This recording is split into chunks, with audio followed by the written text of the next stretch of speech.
Gracias por acompañarme. Según el presidente Rafael Correa, la fiscal Diana Salazar estaría fraguando, cocinando, montando la segunda parte del caso Metástasis. Y esto, personalmente, pienso que se debe a que por descuido de parte de quienes armaron la primera parte de este caso mediático, o por lógica, no ha tenido la contundencia deseada, ya que los chats que Salazar mismo farandulizó, los hizo público para avivar el morbo de la gente, para que se involucre y se especule, que se hable del tema. En esos chats ella misma sale nombrada, sale salpicada también, y además con respecto a la desaparición de Villavicencio, el teléfono se sabe que ya fue intervenido y extraído información, y está meridianamente claro que nada tuvo que ver el correísmo en esa desaparición, y que aquel supuesto testigo que iban a presentar es una farsa más de Salazar. Hay muchos frentes abiertos en contra de la fiscal y se acerca su juicio político. Entonces, ya los medios pauteros deben tener el tiempo suficiente para armar el framing, el marco necesario para que la gente digiera bien la supuesta culpabilidad de quienes se van a involucrar en este próximo capítulo de la telenovela llamada Metástasis. Usted ha adelantado en varios tweets y en varias entrevistas de los últimos días de que se va a hacer público el caso Metástasis 2 y que se imputaría, se involucraría y se señalaría a personalidades de la Revolución Ciudadana, empezando por usted, por supuesto. ¿Hasta dónde de la información que usted tiene, efectivamente, este tema se va a abonar, pensando políticamente, como hemos hablado al principio, y hasta dónde efectivamente esto tiene visos de responsabilidad penal para usted, para otras personas, hasta dónde llega, qué alcances tiene? Le digo esto por una consideración que me parece lamentable también en el país, de lo que conversábamos al principio. Todo lo que se hace alrededor de la fiscalía, no solamente que tiene apoyo de la llamada mafia mediática, como yo la digo, efectivamente, y segundo, porque se instauran procesos penales, se hostiga a personas, se hace allanamientos, se toma que no sabemos de dónde salieron, por dónde salieron, y todo esto efectivamente construye además un nuevo relato en función política para salvaguardar ciertos intereses. Lo más triste es que haya gente que les crea. ¿Cuántos relatos no armados? ¿Tú crees, Orlando, y público que me escucha, jóvenes queridos, que si yo fuera corrupto tendrían que condenarme por influjo psíquico?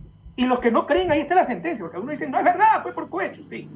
Instigación por medio de influjo psíquico para manejar una organización dedicada a los cohechos, que nunca ha existido cohecho. Pero además, yo estoy involucrado porque dicen que hay instigado a través de influjo psíquico. ¿Tú crees que si fuera corrupto me tendrían que inventar influjo psíquico? Entonces, es más que evidente. Dice, ¿cuáles son las consecuencias legales del caso Metástasis? Que en verdad sería Metástasis 3. Metástasis 1 fue cuando metieron preso a Teherán, descabezaron consejo de captura, presos jueces. Metástasis 2 fue cuando involucraron a Jordán y no me acuerdo a quién más. Entonces sería Metástasis 3, que está armando ya el muñeco Diana Salazar para ponerme como narcopolítico, ponerlo a Jorge Glass. Y el preludio de todo esto, tú lo has dicho, es la mafia mediática. Ya empezaron pues, el Amazonas con su diagrama poniendo a Jorge Glass en medio, entonces que dirija a Norero y que el abogado de Jorge Glass es el abogado también del vecino de al frente del narcotraficante, entonces también narcotraficante. Y hay gente que cree esa tontería, ¿no? Entonces ya están armando el marco, lo que dice, como dice Noam Chomsky, ¿no? Consentimiento, ¿no? Armando consentimiento para que cuando nos hagan la canallada de acusar a gente inocente, hasta la gente más noble aplaude, porque creen que están luchando contra la corrupción y somos nosotros que estamos luchando y siendo víctimas de los corruptos. En todo caso, ya se le debió derrumbar el caso.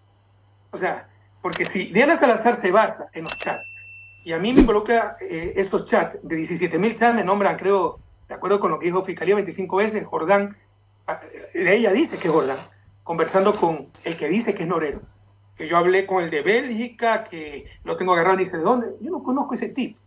Pero los chats no son prueba de nada. Pero si son pruebas para todo. Bueno, hay otros chats que dicen, y hablamos ya con la negra para que no es medida sustitutiva.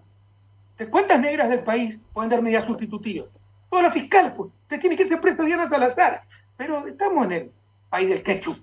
No hay Estado de Derecho y cualquier cosa van a hacer. En todo caso, sería para mí la indagación penal número 53. Así que ya estamos curados de espanto.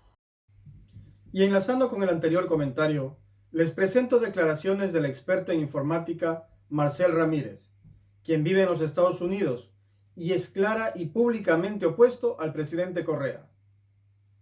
Ramírez manifiesta que los motivos reales por los cuales desaparecieron a Villavicencio no son políticos, sino porque Villavicencio cobraba por soplar, hablar, chivarse de los alijos de droga que eran enviados a Europa y Estados Unidos. Este señor era informante de la DEA, que se descubrió de manera no formal en aquel teléfono que supuestamente lo tiraron a un río. Tenía información sobre 2 cuentas internacionales a nombre de Villavicencio y de contactos para extorsionar y armar casos falsos, y que de todo esto estaba al tanto Cristian Zurita, su gran amigo y compinche. Por este motivo es que con tanto frenesí y nerviosismo defendía la no búsqueda de aquel teléfono. Muy importantes eran tanto las sumas de dinero de aquellas cuentas y la información de los contactos que tenía el difunto, que según Ramírez viajaron 2 grupos de personas para averiguar sobre cada caso por separado. Veo como ahora aparece Cristian Zurita y la esposa de Fernando Villavicencio a decir que ya el teléfono había sido entregado al FBI, que fue esto es una mentira tras otra mentira. Lamentablemente, la muerte de Villavicencio así se ha convertido en un show y en un circo impresionante. Primero, ese teléfono yo lo tuve en mis manos aquí cuando llegó a Miami. Yo lo tuve en mis manos. Ese iPhone 14 Pro Max negro en mis manos estuvo aquí porque andaban buscando quién abriera ese teléfono. ¿Y por qué andan buscando quién abría ese teléfono? Porque solo un hacker puede abrir ese teléfono. Porque el FBI no puede abrir un teléfono si no tiene una orden federal de un juez. Eso es ilegal. Ni Apple, porque el FBI tampoco abre el teléfono. Porque el FBI lo que hace es enviar a Apple para que Apple abra el teléfono. Pero Apple tampoco abre el teléfono si no es con una orden de un juez federal. Y ese teléfono tiene que venir por algo que se llama la cadena de custodia. O sea, ese teléfono lo recogió un policía, se lo entregó al fiscal, el fiscal lo entrega al FBI y el FBI espera la orden del juez federal para poder ese teléfono enviarlo a Apple para que Apple lo abra y luego traer toda la información. ¿Cómo van a abrir ese teléfono si ese teléfono tenía reconocimiento facial? O sea, las únicas 2 maneras era o un hacker o Apple que abra ese teléfono. Y Apple no lo abre ese teléfono si no es con una orden de un juez federal. Marcel, así pero que usted abrió... eso es la gran mentira. 7 de la mañana con 22 minutos. Realmente nos ha dado una noticia que causa impacto, que realmente nos admiramos. Pero queremos preguntarle, usted dice tuvo en sus manos el teléfono de Fernando Villavicencio, el ex candidato a la presidencia de la República. ¿Quién se lo llevó? Pero ¿Cómo ¿pudo llegó? abrir o no el teléfono usted? Ese teléfono estaba y ese teléfono se abrió. Ese teléfono se abrió hace como a las 2 semanas de que mataran a Fernando Villavicencio. Ese teléfono se abrió. Ese teléfono ya le sacaron toda la información hace mucho tiempo y no pasó en manos del FBI. Le repito, el FBI no recibe un teléfono sino es a través de una cadena de custodia. ¿Por qué? Porque no vale de nada abrir un teléfono que no ha tenido una cadena de custodia, porque no es prueba ni aquí ni en la China de nada, porque ya se perdió la cadena de custodia de ese teléfono. Y entonces cualquier persona que está en un preuniversitario sabe que si no hay la cadena de custodia de algo no sirve de prueba de nada, en ningún juicio, ni aquí ni en la China. En un comentario pasado les manifesté que si algo tenemos que imitar e inclusive emular a los libertarios derechosos es su unión, su participación en grupo para defender o sostener una idea por más descabellada que sea. y como medida de presión a favor del incremento del IVA del 12 al 15% propuesto por el presidente Noboa, vemos a viejos representantes de la política defendiendo esta medida, cuando ellos mismos fueron gobierno o formaron parte de él y no hicieron absolutamente nada para cambiar la realidad del pasado, ni la actual, porque es lo mismo de siempre: pobreza, corrupción y entreguismo, lo que se vive en gobiernos neoliberales.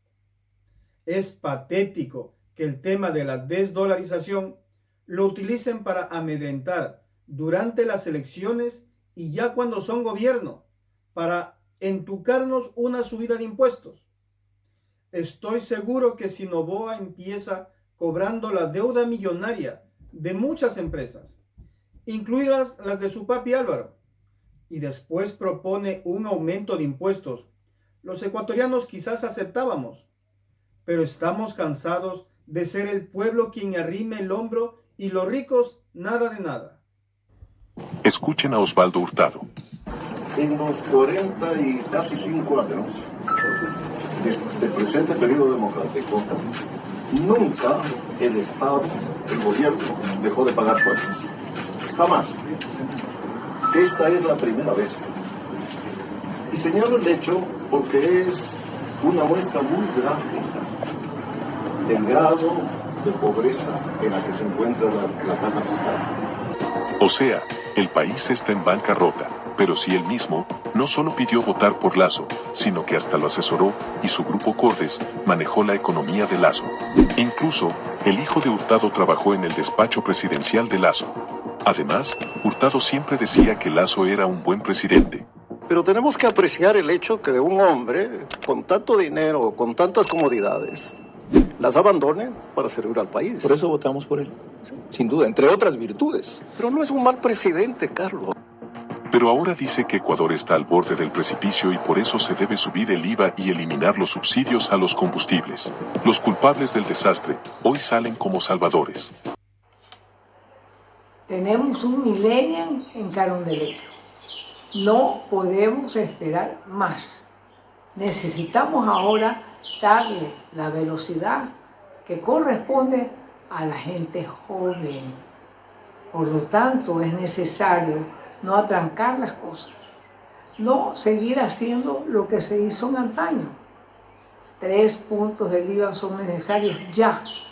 No es que tenemos que comenzar a juguetear con que sí, que uno primero, después otro, no. Y necesitamos, aparte de eso, la eliminación de los combustibles que son fundamentales para con eso poder cambiar las cosas en el país. Eliminar la grasa que tenemos por todos lados, bajando la cantidad de ministerios que no son necesarios y que son oportunos para poder actuar en lo que se debe y no en lo que queremos. Eso no va más.